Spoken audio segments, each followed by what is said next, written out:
Hello everyone and welcome, it's Alexandra. Today we will begin to work on cutting out the elements and assembling our first page from the Mushroom Collector mini book. I have here a very cute assistant that will help me through today's tutorial. I hope she will really be helping and not stealing my papers. Anyway, before we begin, I would like to answer the question which is related to the kind of paper, kind of cardstock that I use for printing my kits. I usually print the digitals on this brand of paper. It's called Astro Brights, and it's a cardstock of a cream color. That's the weight of the paper. It is a multi-paper, which means that it works good for both laser and inkjet printers. And I really like to use it because it's easily accessible from my local Walmart, from the crafts section. I just go there and I usually am able to find it on the shelf without having to order anything online. The next thing that I wanted to mention concerns the process of printing itself. However you want to print your pages, the most important thing is to make sure that you print all the pages of the kit the same way so that the measurements of all the elements stay correct. Let's have a look at the pages that we will need for today. That's the first base page that I already showed you. Now we will need the page that looks like this. And we will not use the smaller elements, but we are going to use the journaling card. Then from the page that looks like this, you will only need the pocket. From this page, we will mainly need the cover for our booklet. This is the front cover that I will show you how to fold. You're welcome to cut out the mushrooms, but they will not be used on the first page anywhere. And I do suggest that you find some kind of a little box or maybe a tray or an envelope, and all of the little elements that you are going to fussy cut you are going to store there, because at the end you are going to use all of them for embellishing the pages of the little booklets in the mini book. Our next page is this, and we're going to use this element as well as two of the labels, if I remember correct. And again, the mushrooms can be cut out and put in an envelope for storage till the end of the process. Now, we are also going to need this page. And from the page that looks like this, we are currently going to need the two cards at the bottom of the page. The rest of the elements here will be used later. From this page, we are only going to need this round label, and all the rest will be used later as well. And then the last but not least, we are going to need the page with one of the large journaling cards that will go in the page pocket. And we also have the tabs for pages from 1 through 3. And we're going to cut all of them out together, because this way it will work just easier. Let's get back to the first page with our base. I will take my self-healing mat because I need to use a ruler and a craft knife to cut the base page out. Most of the lines here are straight, so I'm going to first of all cut along those straight lines. Now with my scissors, I will just trim the corners here and here. And this is my first base page cut out. Next, I will take my scoreboard and put this piece on top. If you put it right next to the starting point of your scoreboard, you will see that white line that we have between the two parts of our base page doesn't really match any of the grooves that you have on the board. So what I'm going to do is I will move the paper so that now the line, the white line that you see between the two parts of our base page is right above one of the grooves. You just need to make sure that the line is right above some of the grooves of the scoreboard. And now I will just score on top. That's my score.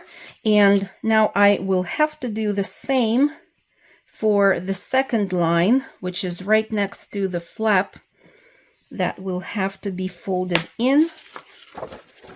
Now there are two score lines that you can see in the back of this paper piece. The first thing that you are going to fold is the flap itself, and then you will fold your page right on top, making sure that you line the edge of the paper with the edge of the flap.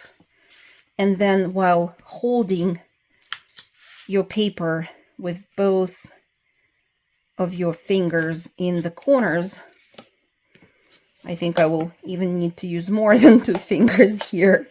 I will make sure that I kind of pull the paper towards this direction and then burnish on top of the fold. This is how you will get a perfectly lined up page base for your mini book. Let's move on. We need the pattern paper for the back side of the page. That's the page that we're going to need next. I will cut out this paper piece first.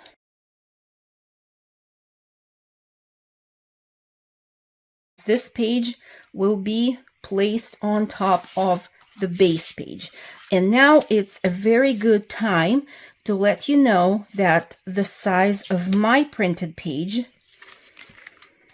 is about 6 5/16 if you look at it closely. So slightly above 6 1/4 by 4 3/8 when folded. Okay, and then this piece that we're going to use for matting the reverse side of the first page, you will see that it is smaller than the measurement that I just gave you. And that's on purpose because it's a matting piece, so I wanted it to be a little bit smaller. If you will have any matting pieces on the rest of the pages, it will be the same, way smaller than the base. Let's move on and cut out our pocket.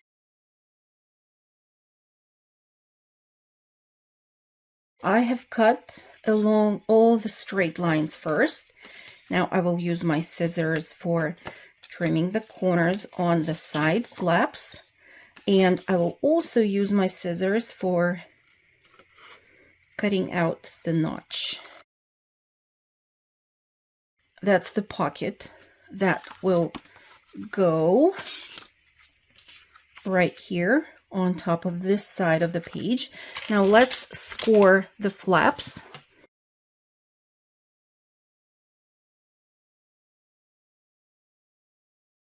Fold the flaps in and use your bone folder to burnish. Okay, so the pocket is also ready. Next, we are going to cut out the elements for our paper clip.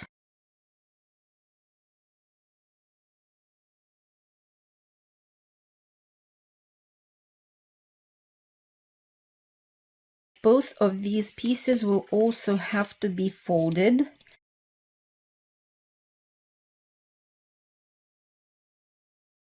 This is how our paper clip will be assembled like later. I will not do it now. I just want us to cut out the majority of the elements that we are going to need, and then we will distress all the edges, and then we'll start to actually assemble everything. So I will take this next page with the large card that will go inside the pocket of the page, and I will also cut it out.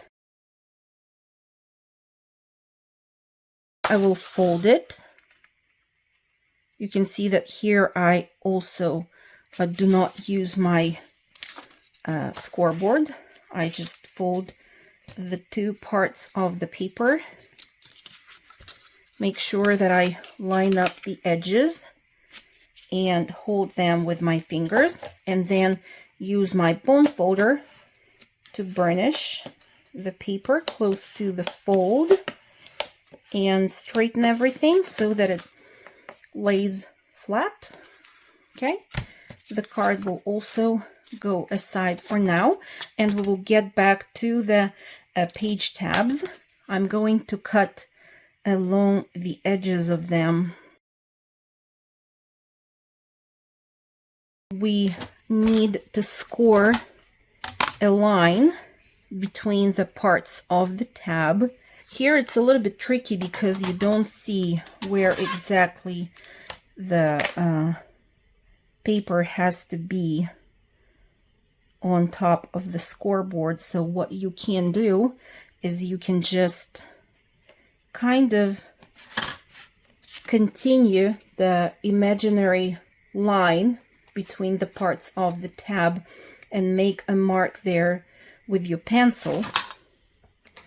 And then when you put it on top of the scoreboard, it's just easier for you to see where exactly you need to score. I will fold the tabs and I will burnish on that fold. And now I will first of all just cut the tabs apart. And then for me, it's easy, since I am right-handed, it's easy for me to cut first the edge on the right-hand side, and then flip the tab so that I have the area to cut off on the right-hand side again, and cut right along the outline of the tab there.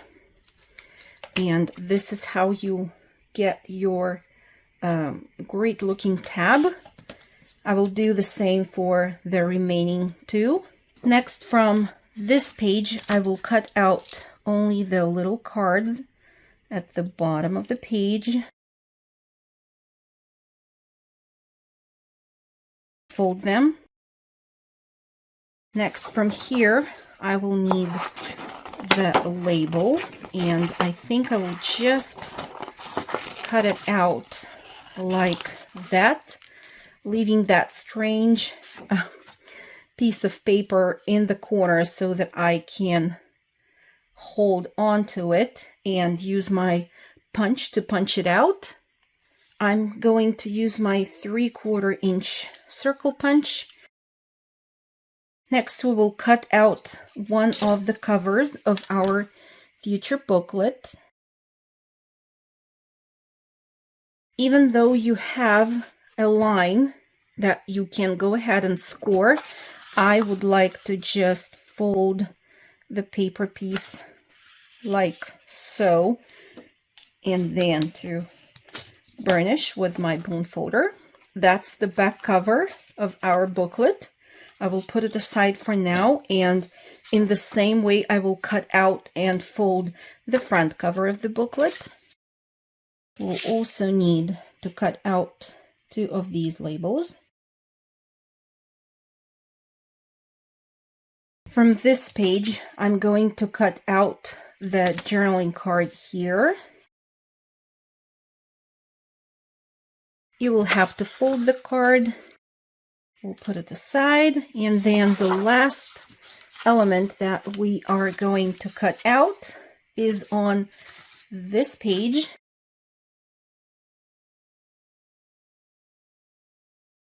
let's use our scoreboard. Fold the flaps in. The opening in the pocket is the same size and shape as the shape of this Stampin' Up! Punch. It doesn't reach all the way in, and you can see that we have a little border of that paper that will not be punched out. What we can do is we can either cut everything out by hand, and that's what I'm going to do because not everyone has this punch. Or if you want to use the punch and you own it, what you can do is you can just cut a little bit off of this edge of the pocket that doesn't have a flap. Okay, so the flap will be on this side, but I will be cutting off from this side, and you will need to trim maybe a little bit more than 1/16 of an inch from this edge, but that's only for those who really want to use this punch. Those who don't have it, don't worry, you can either cut everything by hand using scissors with sharp tips, okay, just like so, and start like somewhere. I usually like to even cut out a hole in the center of the piece that I'm going to cut out, a large hole, so that it is easier for me to reach with the scissors to the very edge of the paper, okay, and cut it out like that. If you have this punch and you want to use that for the rounded areas of the opening, you can also do that, and you can first punch out in those rounded places, and then use your ruler and a craft knife for completing the cutout and cutting along the straight line of the opening. Okay, and I think that that's the best way to go.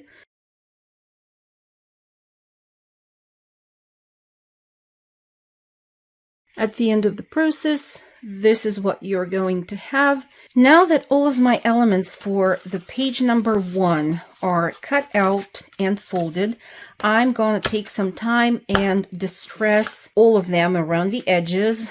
If it's the pocket with an opening, I will make sure that I distress the edges of that opening. If it's a tab, I will make sure that I also distress around all of the edges.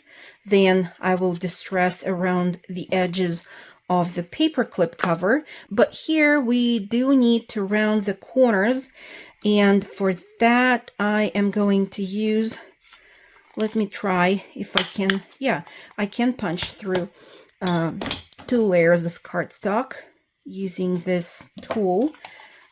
If the punch that you have can also do that, that's perfect.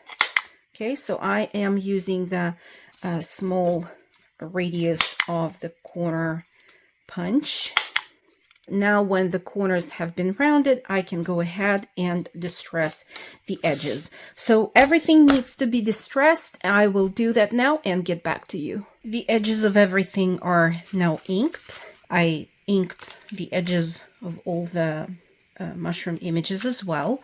And now I'm also going to use my decorative edge scissors for cutting out these faux postage stamps. I start with the short edges because they are easier to cut along, and then I cut along the long edges on both sides, and that's what I do with the rest of the images. If you want them to look more realistic, I guess you can take some of the stamps from your collection and just stamp on top in various places. I think it will look even more interesting. The stamp that I have here is this one.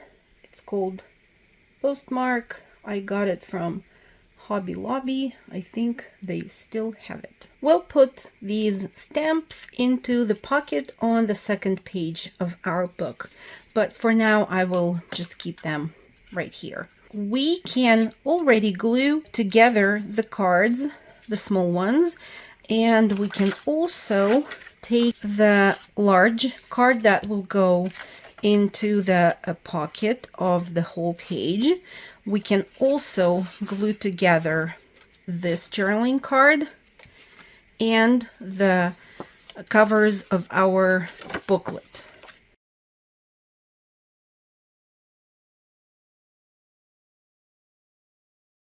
I have finished gluing these down. Now I want to get back to the cards. If the back looks a little bit plain to you, you can always take a script stamp from your stash. Whichever script stamp you have, I'm sure will work for this purpose. And I'm just going to stamp a little bit in the front of each card and also a bit in the back, lightly, just to add more interest to each one of the cards. Let's assemble a paperclip cover next. We have two parts ready to go. I'm going to use my art glitter glue.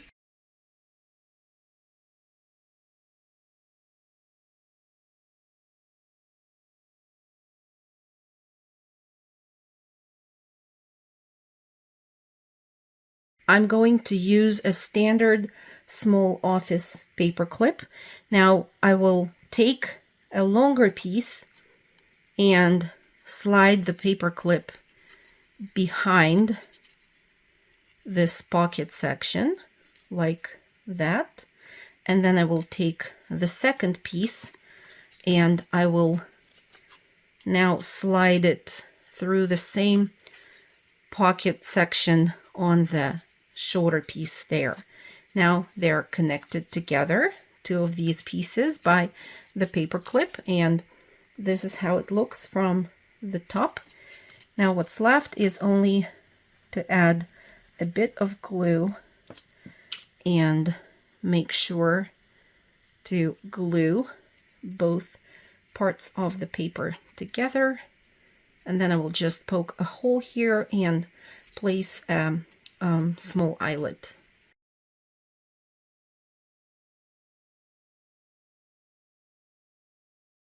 Our paper clip is ready and it will be mounted on our journaling card right here. So we already have two pieces of ephemera to put into the horizontal pocket on the reverse side of our first page. I'll put these two things aside for now and get to the paper elements that look like this. So we have our pocket that will hold a booklet, and we have the matting piece of paper that we will have to glue down on the front side of our first page. If you remember, we also had the flaps with the string closure that hold the booklet in place. Here are two of the cardstock pieces, and I'm using craft colored cardstock for creating the flaps. Both of the pieces are identical and they measure 2 inches by 1 1/4. Both of them are scored, and the score line is at 3/4 of an inch away from the edge of the cardstock piece. I'm going to round 2 corners like so on both of the cardstock pieces, and you can also see that I have here a little mark, and that pencil mark is in the center of this short edge, and it is at 5/8 of an inch. We will have to glue these flaps down to our pattern paper, and I just want them to be centered nicely. The width of our page here is 4 1/4, and that's why I will also mark the center here. It will be at 2 1/8. I will connect very lightly 2 of the pencil marks, and here I have a line. Before I glue the paper flaps to the matting paper, I need to remember and distress the edges. It will be very easy for you to find a perfect placement for them because you have those marks both on the flaps and on the large piece of paper. So you just need to match the marks and add the glue on this side of the paper flap, and then glue this piece down onto your large paper.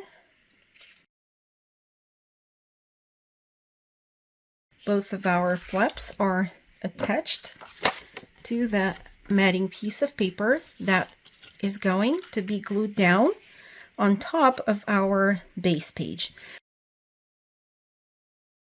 Make sure that you center it nicely. You remember that it is a little bit smaller than the paper layer which is under it, and also pay attention to the direction of the paper pattern in the back. This is how it needs to be. If you unfold this piece, this is how it will look like. From here, we need to add the string itself and the little circles for the closure that will hold the string. For that, I have already prepared 4 black cardstock circles, and these are 3/4 of an inch in diameter. I have also prepared 2 tiny circles which are only 1/2 inch in diameter, and these will be attached to the very tip of the string to make sure that it's more comfortable to unwind the string and use the string closure. In 2 of the larger circles, I poked a hole in the center and added a tiny brad. I will first mark the places for poking the holes, and then I will poke them through. And I do want to keep the circles with the brads not right in the center of this flap area, but a little bit closer to the center of the page. Now when they're attached to the flap, I can secure the prongs of the brads in the back. And then I will cover the prongs of the brads on the reverse side with 2 more circles like so. I will just glue them down onto the flaps. And this is how it will look like. I will use a thin string, and I'm going first of all to slide it under the black cardstock circle here and tie a double knot. Now I need to measure how long I want to have my string, so I will, I think, wind it 3 times around the circles and then trim off the excess. And that's the tail that I have here.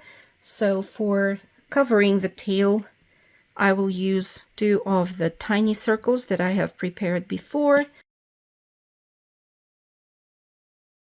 This type of decorative element is enough. Next, we need to glue down our pocket on top of the image of the mushrooms on this side of the page.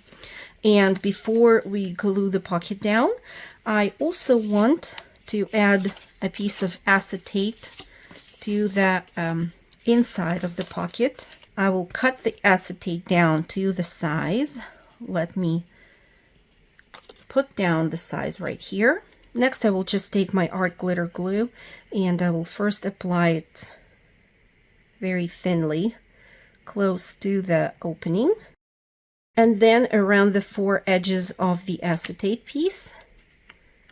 Now I have to take the acetate and glue it down on top. When I glue it down, I make sure that I stay rather close to the edge of the paper on this side and not to the side that has the flap. From here, I like to add tiny pieces of clear tape in the corners of the pocket because I feel like sliding our booklet into the pocket will be way easier if we add tape in the corners. Let me show you what I mean. I use just some regular tape and I take a piece, which is, if we want to measure it, about 1.25 inches in length. I hold it with my finger in the very, very corner, but a little bit away from the score lines with the sticky side up, and then I just cover it with the flaps of the pocket like so. And now let me do the same on the other side.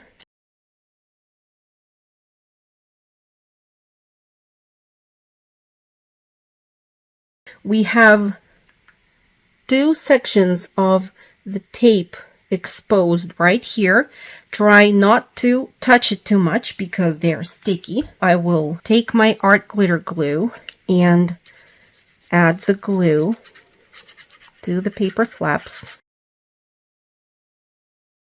Okay, the glue has been applied. Now here you have to be both careful and quite fast when you match the image under the pocket with the outline of the opening in the pocket window, and you try to glue it down as straight as possible,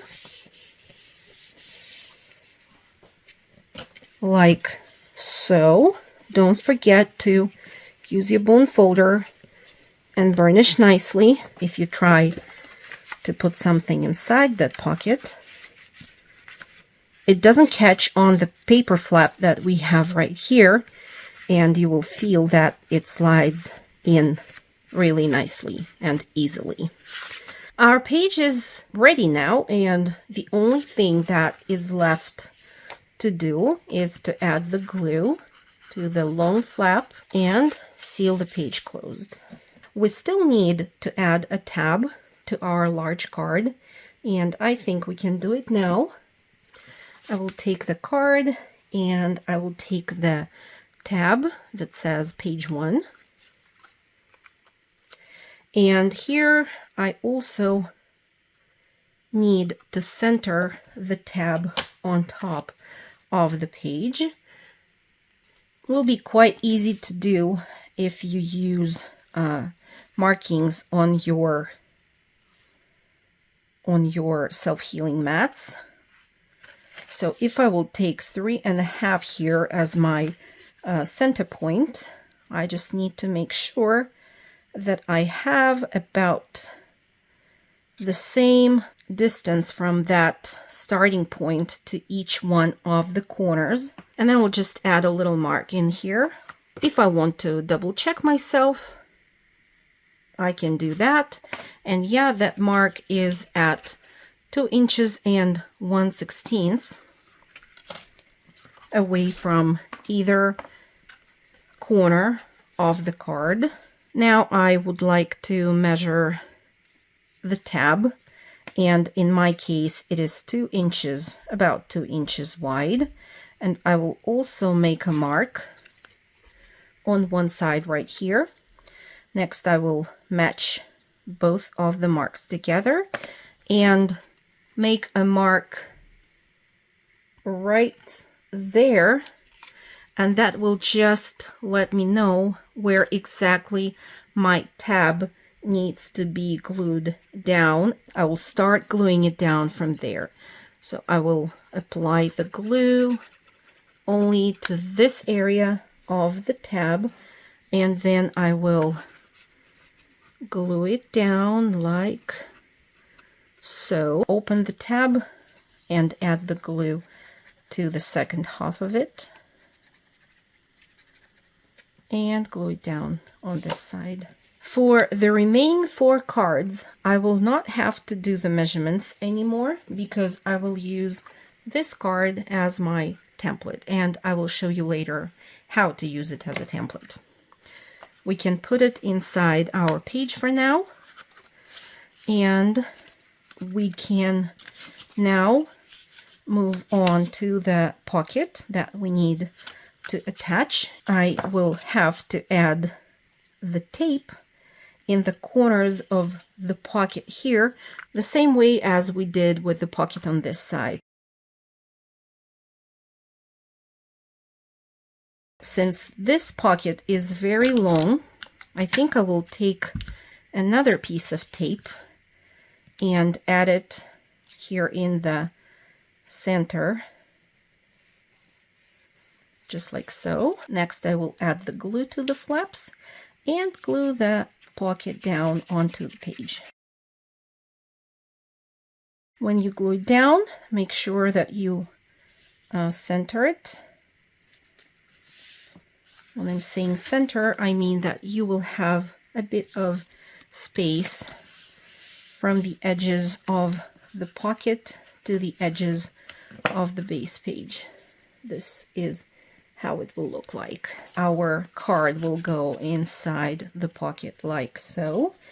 2 of our smaller cards will be here, and then I want to add this little round label on top of the label that I already have on the page. The only thing which is left for us to do is to create the booklet. We have 2 of the covers, the front and the back, and we need to add the pages. But first we need to connect the covers together. I will use fabric for connecting them. In this book I used ticking fabric, but I want to use this one because it has already been cut to the strips, and that's very convenient for me at the moment. The width of the fabric strip that I have is 1 inch. I think you could go a little bit wider, up to 1.5 inch as well. Now I need to glue this fabric piece down nicely to the paper, and for doing that I want to first go ahead and kind of fold it in half and use my fingernails for burnishing on top of it, just so that I can see the center of the fabric strip better. Now I will apply the glue to this part of the cover. I will glue the fabric to the cardstock like so. And then I will take the second half of my future booklet cover and I will do the same. I will have to glue it down to the fabric, but I want to leave a little gap between the 2 parts. I will make sure that I line them up the best I can, like so. And I also think that I actually could do a longer strip and just wrap it around. I think it could be better, but since I didn't do it, I will already keep on doing it this way. I will trim the excess of the fabric on this side and now glue another piece of fabric on top.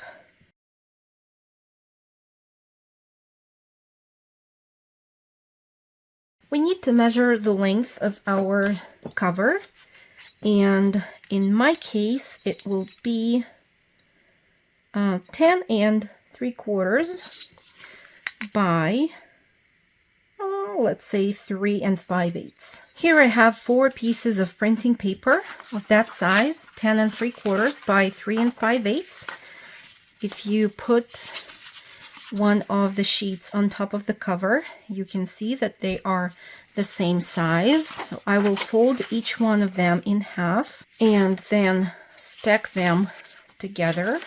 And then I will use my pencil, and inside the stack of these papers, I will draw a very faint line. I will put it inside the booklet cover and use the clips to hold everything in place. Make sure that you kind of push with your fingers in the center of the fold when you clip the pages together.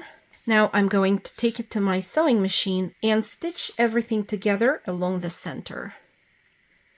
The line that you drew will help you better see where exactly to stitch. So you will stitch with this side facing up, and I like to backstitch at the very beginning and at the end of the stitching, and that's because I just want to cut off the excess threads like so. Now let's just make sure that we can fold our booklet.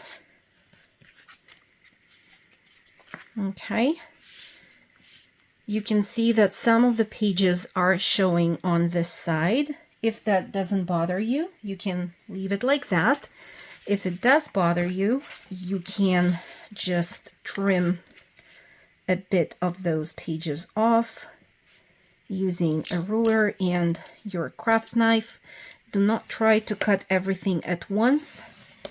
You can go a few times over the stack of the papers to make sure that you have a nice looking straight edge. This is how the booklet will look like if you want to, since here you have a light fabric. I think I want to add some number, to stamp a number, and I use this numbering machine to stamp. I really like that. It's so easy to get stamp numbers with it. I will be embellishing the pages of the booklet later. In the back of your booklet, you can either put the label with the word date and stamp the today's date, for example, on it, or you can put the label that says handmade by and put your name in there. I got distracted and stamped the date on the label handmade by, so to correct that I had to put a little piece of paper on top with my name on it. Anyways, this booklet is now done. I think that this pretty much concludes our first tutorial for today. I hope you like it. I hope you have learned a few new things. I hope you like the end result of this part of the tutorial, and I will see you back in a few days for the part 2.